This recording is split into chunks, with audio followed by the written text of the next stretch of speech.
മാപ്പ് ചോദിക്കാനുള്ള യോഗ്യത പോലും എനിക്കില്ലെന്നറിയാം.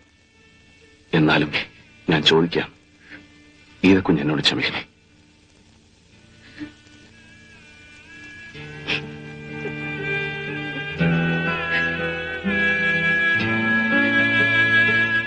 കുഞ്ഞിത് വെച്ചോളൂ.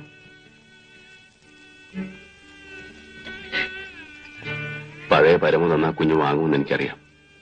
ഈ കയ്യിൽ നിന്ന് ഞാൻ ഒത്തിരി വാങ്ങിച്ചിട്ടുള്ളല്ലേ.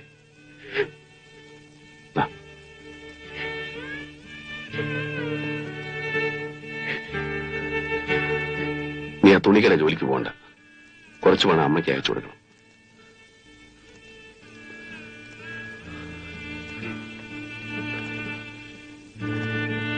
ഇനി അവന്റെ വീട്ടിൽ കുഞ്ഞ് താമസിക്കണ്ട. ഞാൻ കുഞ്ഞിനെ ഏതെങ്കിലും ഹോസ്റ്റലിൽ കൊണ്ടുവന്നാക്കാം.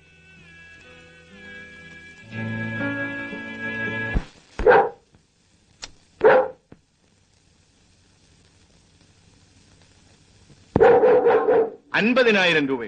ഈ നിസ്സാര കാര്യം ചോദിക്കാനാണോ നീ ഇത്രയേറെ പരിങ്ങിയത്? ആട്ടെ, നിനക്കെന്തിനാ പണം? നാട്ടിൽ ഇത്തിരി സ്ഥലമുള്ളത് പണയത്തില. പലിശ കൂടി അതിൽ ഏലത്തി പോകാൻ 1 കോടിയും കൊണ്ടല്ലേ നീ പോയത്? അതിൽ നിന്ന് എടുക്കാമായിരുന്നില്ലേ? അത്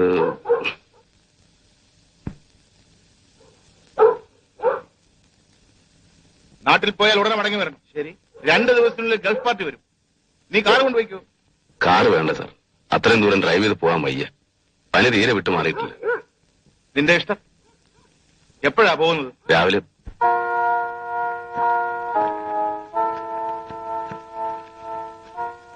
എന്തിനാ ഇപ്പൊ നാട്ടിൽ പോകുന്നത്?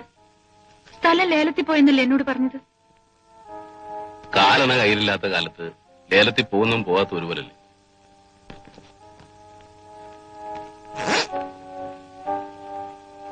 പോയിട്ട് വരട്ടെ.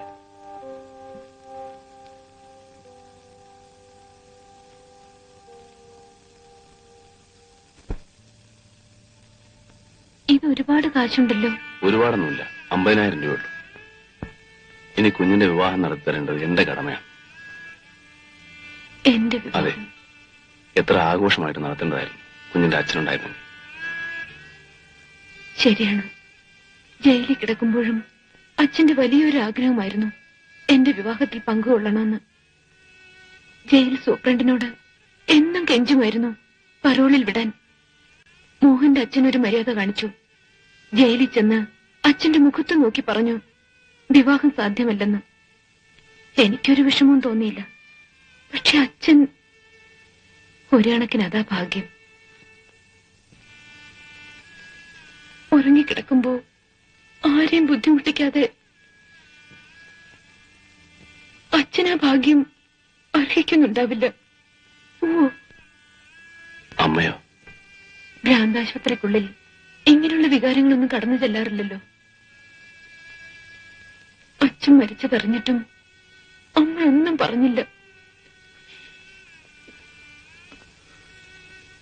ജോലി കളഞ്ഞു. ഇനി അല്പം സോഷ്യൽ സർവീസ് ആകാമെന്ന് വെച്ചു അല്ലേ? കുഞ്ഞെ, 50,000 രൂപ പോയാലെന്ത്? ഒരു വേശ്യ രക്ഷപ്പെടുമല്ലോ.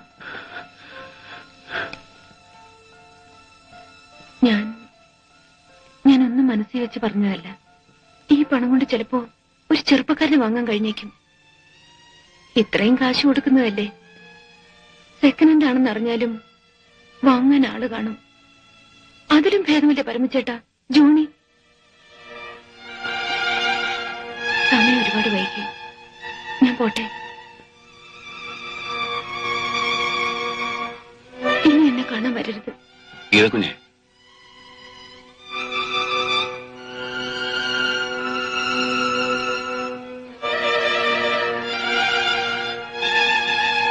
പുഴയുടെ അരികത്തൊരു കോവിലില്ലേ? ഉണ്ട്. ഞാൻ പറയുന്നത് തെറ്റാണെങ്കിൽ കുഞ്ഞ് ക്ഷമിക്കണം. നാളെ രാവിലെ ആ കോവിൽ വരാമോ? കുഞ്ഞിനിഷ്ടമാണെങ്കിൽ നമുക്ക്.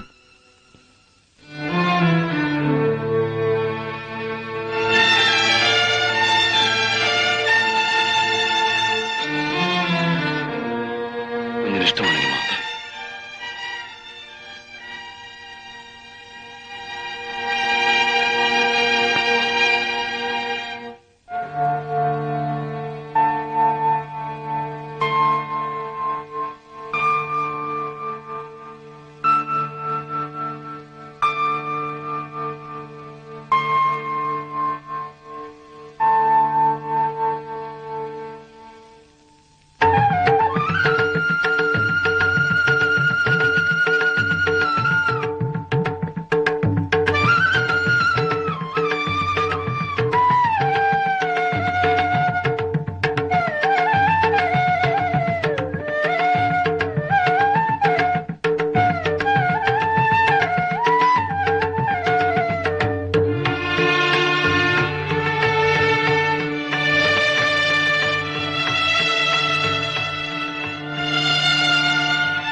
കാര്യത്തിൽ എടുത്തുചാടിയൊന്നും ചെയ്യാതിരിക്കുന്നതാണ് ബുദ്ധി.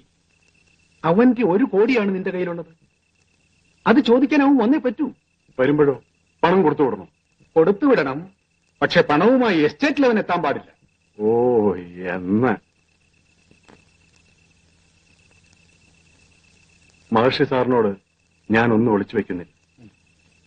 ഞാനും പരമവും വളരെ അടുത്ത് കഴിഞ്ഞവരാണ്, വളരെ അടുത്ത്.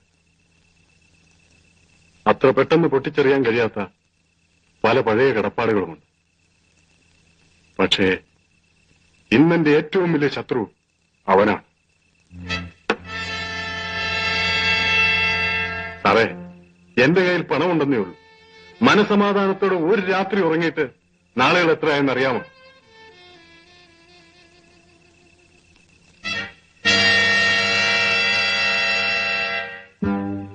അവൻ മരിക്കണം, അല്ലെങ്കിൽ അതെന്റെ നാശമായിരിക്കും. തനിക്കറിയാമോ, ആ മൈക്ക് ഫോഴ്സൺ എന്റെ സുഹൃത്താണ്. ആ സായിപ്പ് സാറിന്റെ?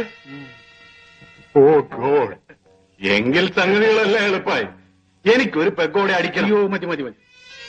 താൻ ഇന്ന് വളരെ കൂടുതൽ കുടിച്ചു. കൺഫ്യൂഷ്യസ് പറഞ്ഞിരിക്കുന്നത് എന്താണെന്ന് അറിയാമോ?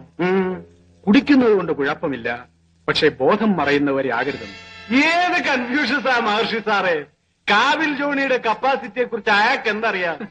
ഒരൊറ്റ ഭരണി ചാരായമായിരുന്നു എന്റെ മുത്തപ്പൻ. അതാണ് കാവിൽ ലോനയുടെ ബേസിക് സ്റ്റാൻഡേർഡ്.